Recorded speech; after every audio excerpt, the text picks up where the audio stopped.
سمجھے آپ؟ اب آپ چلیے آگے حضرات گرامی.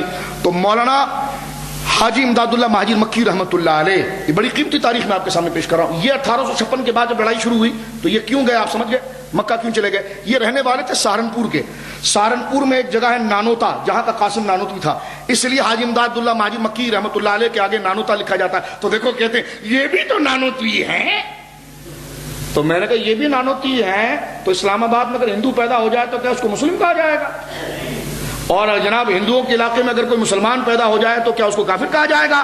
ابے علاقے سے کیا ہوتا ہے؟ اس علاقے بات تو یہ ہے کہ اس علاقے میں دو شخصیات پیدا ہو رہی ہے.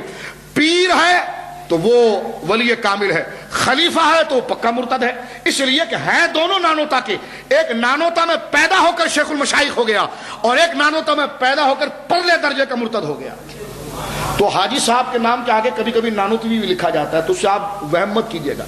اسی طرح گنگوہ جو جگہ ہے، یہاں پر ہمارے شیخ بولیے عبد القدوس گنگوہی رحمۃ اللہ علیہ کا مزار ہے. سلسلہ چشتیہ کے اکابر صوفیہ میں سے ہے.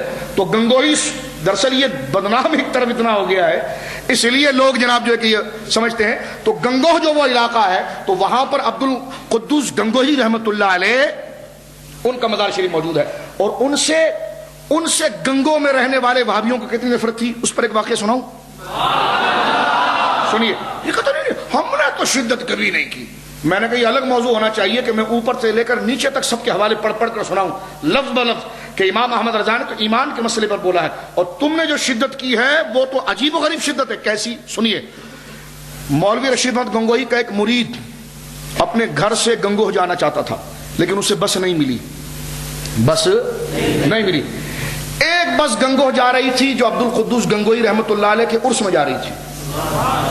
اب مرید ڈر گیا کہ عرس والی بس میں اگر میں بیٹھ گیا اور رشید احمد گنگوہی نے دیکھ لیا تو کام تو بڑا خراب ہوگا. اور یہ کہتے ہیں ہم تو سب صحیح ہیں، لیکن یہ دیکھیے تم صحیح اس لیے کہ تمہیں دبایا گیا ہے، تمہارے زہریلی عزائم کو واضح کیا گیا ہے، اس لیے تم نے پالیسی چینج کی. تو نماز روزہ اور زکوٰۃ اور تاریخ جمیل اور یہ ہم نے کہا یہ تم کرتے اس لیے کہ تمہیں پتا ہے کہ تم اپنے زہریلے نظریے لاؤ گے تو آگے رضوی شیر بیٹھے جنہوں نے تمہارے پول کھول کے رکھے ہوئے ہیں، تمہارے محاذ بتائے ہوئے ہیں. اور ہم کہتے ہیں بھابھیوں کو جو ہو اس پوزیشن میں آ کر بات کرو.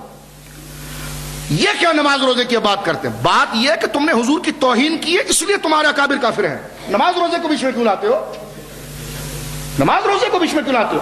اب آپ دیکھیں گرو نانک پوری زندگی نماز پڑھتا تھا، گرو نانک کلمے پڑھتا تھا، گرو نانک اللہ سمت کا ورد کرتا تھا. آج گرو نانک کی اگر تکفیر کی جائے، اس کو برا کہا جائے، لوگ نہیں دیکھیے حضرت وہ تو جناب حسین مدنی کے پیچھے بھی نماز پڑھی، اس نے پڑھی نہیں. ایک بات کر رہا ہوں میں ایسی.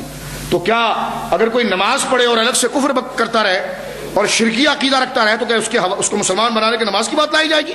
تو بھائی اگر تمہارے مولوی نماز بھی پڑھتے تھے تو نمازوں سے کیا ہوتا ہے؟ نماز تو عبداللہ بن ابی بھی پڑھتا تھا، اور نماز تو وہ ایسے پڑھتے تھے کہ قرآن ان کے بارے میں کہتا ہے کہ وہ نماز پڑھتے تھے. وہ یہ کہتے تھے ہم اللہ کو مانتے ہیں، رسول کو بھی کلمہ پڑھتے ہیں اور ہم آخرت کو مانتے ہیں، لیکن اللہ فرماتا محبوب ان کے دل میں کچھ اور ہے، ان کی زبان پر کچھ اور ہے.